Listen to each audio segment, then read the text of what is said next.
कि अमीर शहर से तकरार करके देखते हैं, अमीर शहर से तकरार करके देखते हैं, खिराज देने से इनकार करके देखते हैं। ये रहनुमा तो जागने से नहीं जागे, चलो अवाम को बेदार करके देखते हैं। और इस तरीके साथियों, हम आप लोगों को बेदार करने के लिए आए हैं कि जो माजी में हमसे गलतियां हुई है, क्या वो गलतियों को हम यहाँ पर दोहराएंगे या उसको हम सुधारेंगे। यही चंद कलमात, चंद गुजारिशात आप लोगों के बीच में लेके हम आए हैं। यहाँ पर हम देख रहे हैं कि औरंगाबाद के मसाइल में डीपी प्लान का मसला हमारे सामने खड़ा है। हमारे घरों के बीच में से रोड निकल रही है। इस मसाइल पर वो कायदीन क्यों खामोश बैठे हैं जिनको हमने शहादत दे के और दे के अपना रहनुमा चुना था। हम देख रहे हैं कि एक अग्रगेट का मसला आया है, मिनी प्रॉपर्टी का मसला आया, दौलताबाद के अंदर पूरे जमीनों के मसाइल आए कि मिनी प्रॉपर्टी के अंदर 5000 मुसलमानों के घरों के ऊपर लटकती तलवार चल रही है। ये तलवार वो मुसलमान लोगों के घरों पे से निकलेंगी कि नहीं निकलेंगी, ये सारे मसाइल हमारे सामने हैं। हम देख रहे हैं कि वक्फ बोर्ड के मसाइल हैं हमारे सामने। वक्फ बोर्ड के member automatically member of parliament और मेंबर ऑफ असेंबली होते हैं। उन्होंने वो वक्फ बोर्ड के मसाइल में गरीब मुसलमानों को क्या दिया, ये सारे मसाइल हमको देखने के। आज हमको सवाल करने का मौका है, उनको जवाब देने का मौका है, और हम सवाल करेंगे और उनसे जवाब मांगेंगे कि हमारे मसाइल थे तो हल हुए या नहीं हुए। पिछली वक्तों में हमने देखा कि वक्त की जमीनें जो थी उसमें कुछ जरा पंचक्की के सामने एक कॉलोनी बनी हुई है, अफसर खान के वार्ड में आती है, वहां पर गरीब मुसलमानों को प्लॉट देके घर बनाया गया। तो ऐसी कितनी वक्फ बोर्ड की जमीनें हैं, उन पे गरीबों को बसाया गया या नहीं बसाया गया। और ये अमीर मुसलमानों ने अपनी जायदाद वक्फ को जो दी थी वो इसलिए दी थी कि गरीब मुसलमान जो अपना घर नहीं बना सकता था वो वक्फ बोर्ड पे अपना घर बनाए। बहुत सारा पानी नहीं, वो वक्फ बोर्ड पे अपना घर बनाए। लेकिन इसके ऊपर कुछ नुमाइंदगी हुई, कुछ गरीब मुसलमानों को घर मिले या नहीं मिले, ये सवालात है जो उठाना बाकी है। क्या हमारे पानी का मसला हुआ? 10 साल जिन कायदीन को हमने गले से लगाया, 10 साल जिनके ऊपर हमने मोहब्बतें निछार की, क्या वो हमारे पानी के मसाइल भी हल कर सके? जिन कारपोरेटरों को जी जान से हमने चुना के दिया, वो 2 दिन का पानी 10 दिन में कैसा आ रहा है, पानी कैसा आ रहा है, कौन पूछेगा? हम पूछेंगे। हमने शहादत दी थी 19 में, तो हम पूछेंगे कि ये 10 से 12 दिन पानी क्यों आ रहा है? कौन पूछे? हम पूछेंगे। और अब आए अगर वो, तो पूछो उनसे। हजरत उमर में वो खातून ने ऐसा गिरहमान पकड़ी थी कि बताओ हजरत उमर, ये 2 तैबन आपके पास कहां से आ गए? तुम्हें तो माले गनीमत में एक ही मिला था, ये दूसरा कहां से आया? उस खातून की जुर्रत को, उसकी सुन्नत को जिंदा करो। वक्त का वो खलीफा जिसको नबी करीम सल्लल्लाहु अलैहि वसल्लम ने कहा था कि अगर मेरे बाद कोई नबी होता तो हजरत उमर होते। उस नबी को पकड़ने की जुर्रत एक मामूली खातून ने पैदा की थी। उस जुर्रत को हमको पैदा करने का आए तो पूछो कि अमीनी प्रॉपर्टी का तलवार हमारे घरों पे क्यों लटकी है? आए तो पूछो ये डेवलपमेंट प्लान जो गुजरा वो आपकी नजरों में था या नहीं था, आपकी नजरों से गुजरा या ना गुजरा। पूछो आए तो ये पूछो कि 2 दिन में जो पानी हमको 5 साल 7 साल पहले आता था वो आज 12 दिन पहले 12 दिन के बाद क्यों आ रहा है। हम पूछेंगे फिर हम पूछेंगे मोदी कि फसादात में तुम्हारा रोल हमारे साथ क्या था। हम तुम्हारे सगे थे या हम तुम्हारे सौतेले थे। कौन पूछेगा ये? क्या वो 30 शरारती आए थे यहां पर वो तुम्हारे सगे थे या हम तुम्हारे सगे थे? हम गली गली घूम रहे थे या वो गली गली घूम रहे थे? कौन करेगा ये सवाल? क्या गुलाम है हम? अगर सवाल नहीं कर रहे तो क्या गुलाम कौम की निशानी है हम? खुदा की कसम हम गुलाम कौम की निशानी नहीं है। हम सवाल करेंगे, हम छोड़ेंगे नहीं। अगर मेरी बात आपको कहीं गलत लग रही तो वहां से खड़े रह के टोक देना कि जावेद कुरैशी झूठ बोल रहा तू, जावेद कुरैशी गलत बात कर रहा तू, वहां से ही रोक देना। कसम खुदा की मैं अपनी कौम पे फख्र महसूस करूंगा कि पकड़ के मेरा गला कोई ने रोका तो सही। क्या था? हम ये राम मंदिर को सदियों से यहाँ पर राम मंदिर की जब रामनवमी होती सदियों से खिदमत अंजाम दे रहे हैं मुसलमान। कभी फसाद बर्पा हुआ, कभी फसाद बर्पा हुआ? फिर वो कौन शरारती था, वो कौन मक्कार था, वो कौन 2 मुंह का था, वो कौन था जो ये कह रहा था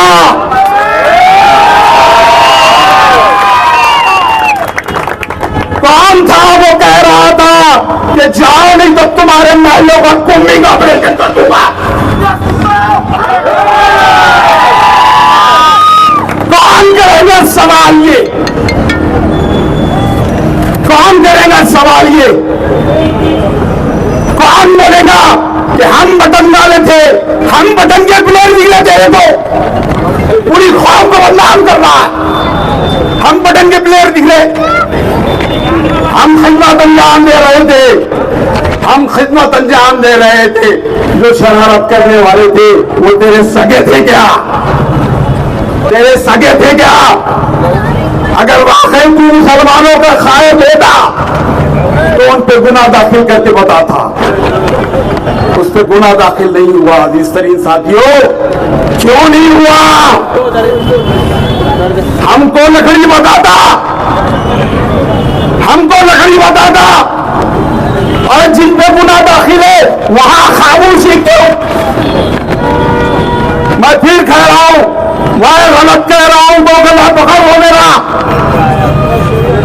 यहां खंबे से लटका दो मेरे को, मैं लटकने को तैयार हूं अगर मैं झूठ बोल रहा हूं।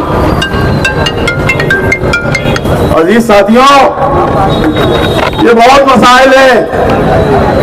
हमने ईमानदारी से सौदा किया था, हमने ईमानदारी बताई थी। कहीं बेईमानी, कहीं बेईमानी बता दो कि हमने उसके साथ बेईमानी की कहीं, लेकिन तू बेईमानी कर रहा है हमारे साथ। मुसलमानों के इत्तेहाद को पारा पारा करने वाला काम तुझे समझ रहा है कि एक चंद मुशरिकाना हरकतें करने से क्या मिल्लत में, क्या मिल्लत के नौजवानों को पैगाम देने की कोशिश की जा रही है। इस तरह साथियों, इस पर गौर करने की, फिक्र करने की जरूरत है। मुशरिकाना हरकतें, आप या तो भजन करेंगे या कीर्तन करेंगे या आरती उतारेंगे या टोपी पहनेंगे या टीका लगाएंगे, ये सब मुशरिकाना हरकतें। लकुम दीनकुम वलिय दीन, कुरान के अल्फाज बहुत साफ है। इससे बड़ा सेकुलरिज्म जो कुरान ने बताया, कोई बता दे मुझे। लकुम दीनकुम वलिय दीन, तुम्हारा दीन तुम्हारे साथ, मेरा दीन मेरे साथ। अमीर मुईगढ़ का दीन अमीर मुईगढ़ के साथ, जावेद कुरैशी का दीन उजाला कुरैशी के साथ। अजीज साथियों, हमारा कुछ शार है, शार, हमारी कुछ निशानियां हैं, हम उसमें तब्दीली नहीं कर सकते यारो। ये इख्तियार उसका है, उनको बता दिया है, तुम नहीं कर सकते। ये हमारा शार है, तुम्हारा शार है, ये हम नहीं कर सकते।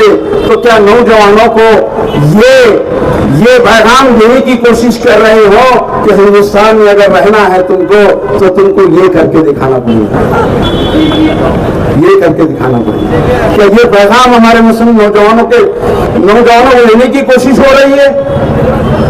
क्या ये पैगाम देने की कोशिश हो रही है कि हमारे बुजुर्गाने दीन से मेरा कोई ताल्लुक नहीं,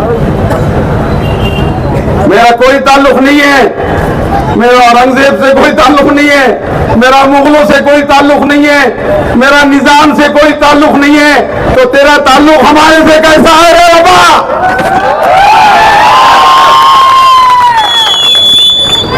हमारे से तेरा ताल्लुक कैसा है फिर? तो किधर का मुतफा फिर? किधर का है? हमारा नहीं है तो फिर किधर का? तू अगर ये समझता है कि हमारे बुजुर्गान दीन से हम रग़बत का मुजाहरा नहीं है तेरा, मैं मोकला है, मेरा जो है औरंगजेब रहमतुल्लाह अलैह से कोई ताल्लुक नहीं है, कोई ताल्लुक नहीं है, तो फिर किससे ताल्लुक है आपका?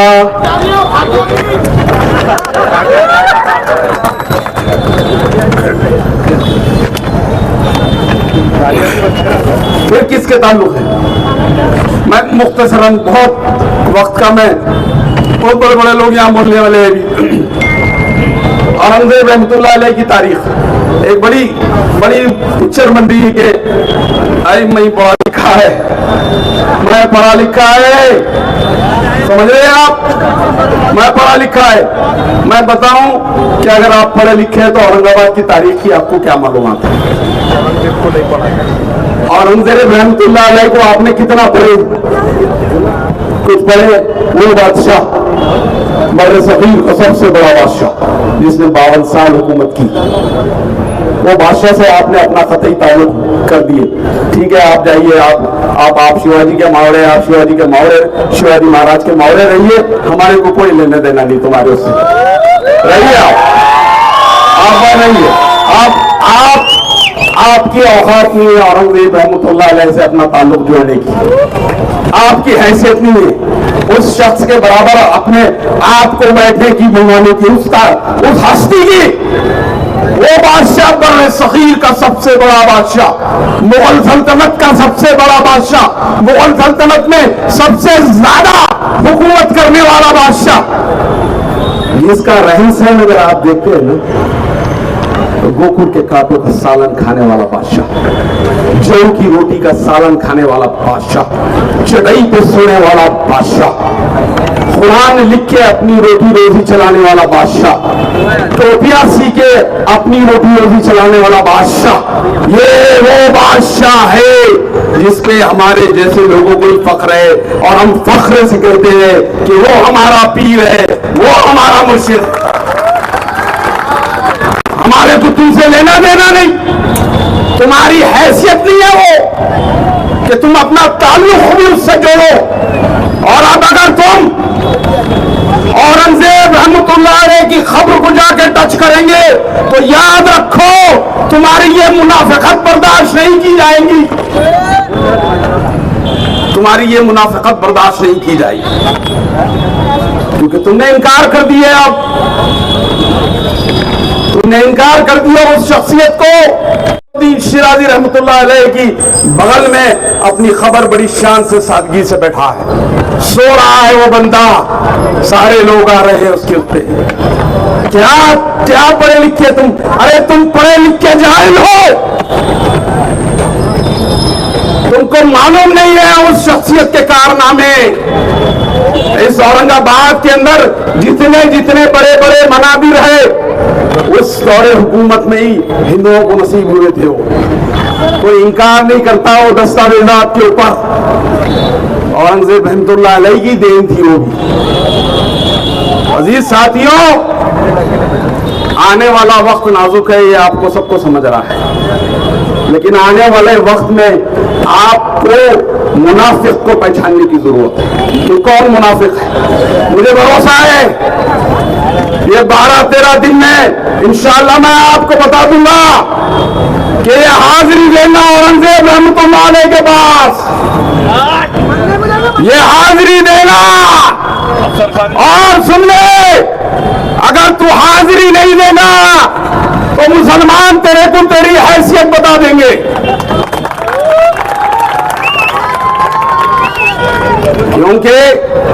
क्योंकि हमारे कायदीन के अंदर जब मुसलमानों पे, जैसा अमित भुईगढ़ साहब ने बताया है कि मुसलमानों पे जब स्टेटस रखने के ऊपर जब आप गुनाह दाखिल कर रहे थे, तो उस वक्त प्रकाश अंबेडकर साहब औरंगजेब रहमतुल्लाह अलैह की मजार पे जाके जियारत कर रहे थे और वहां से वो स्टेटस रखने पे से गुनाह दाखिल होना बंद हो। उसके बाद औरंगजेब रहमतुल्लाह पे एक लंबा सिलसिला चालू हो गया, और जब ये हमारा शेर, जब उनको टिकट डिक्लेयर हुआ तो सबसे पहले हाजिरी देने वाला यही शेर था। अफसर खान ने भी वहां पर हाजिरी दी है, इसलिए कि हम मुनाफिक नहीं है, हम हमारे आबा व अजदाद की, हमारे बादशाहों की, सबकी ताज़ीम करना जानते हैं। तुझको चल हिंदू वोट की जरूरत है। अरे अमित भुईगढ़ की पूरी कौम तेरे साथ खड़ी थी, पूरी कौम के कौम, एक धेला खर्चा नहीं था। अपनी चाय पी के इन लोगों ने आप लोगों को साथ दिया, एक मेंबर ऑफ पार्लियामेंट दिया, छू के आते ही इनको हाथ दे दिया। आज उन्होंने कहा हमको एक आदमी से शिकायत है जिसने हमारे साथ दगा किया, लेकिन सारे मुसलमानों से हमको शिकायत नहीं, हम चाहते हैं कि ये इनके ज़र्फ के ऊपर एक ताली हो जाए। ये इतने बड़े ज़र्फ की बात उन्होंने कह दी कि मुसलमानों ने हमको धोखा नहीं दिया, धोखा देने वाला एक ही मुनाफिक है, और वो मुनाफिक का नाम शाहरुख खान है।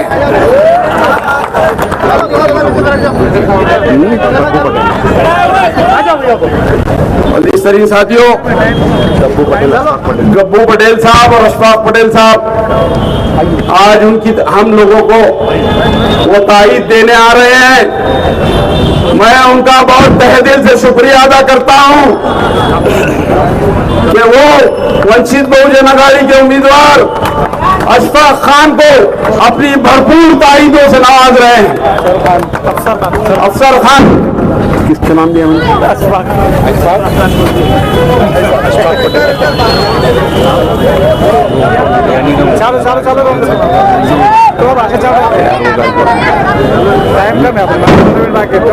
अजीज साथियों, बड़ी तादाद में हमारा अफसर खान साहब का यहाँ पर इस्तकबाल हो रहा है और वो उनकी तारीफ करना चाह रहे हैं। मैं अपनी बात के आखिरी लम्हे में हूँ, खत्म करके अपनी जगह ले लूंगा, लेकिन अजीज तरीन साथियों, ये बात भी उतनी सही है।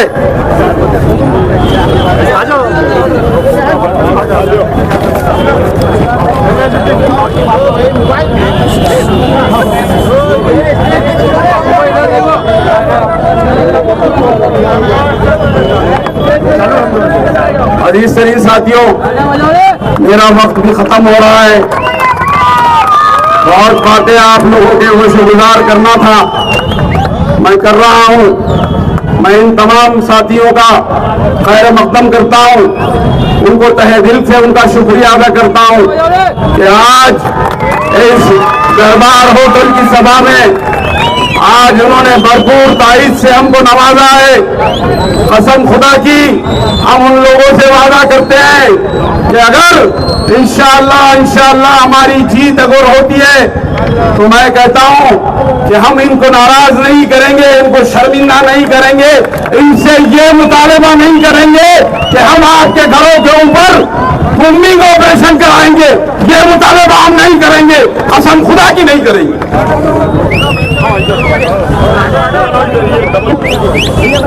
अजीज तरीन साथियों, वक्त वही है, हालात वही है। जो 19 के हालात से 24 के हालात बेहतर है। दो कौमों ने एक मुसलमान मेंबर ऑफ पार्लियामेंट बनाया था। आज फिर वही वक्त है कि ये दो कौमें एक जगह हैं।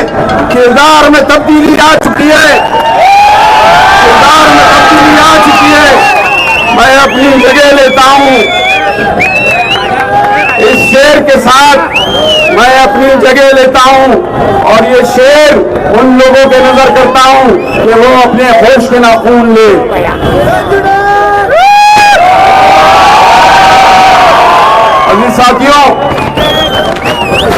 अजीज साथियों, होशियार कौन है यहाँ, दीवाना कौन है?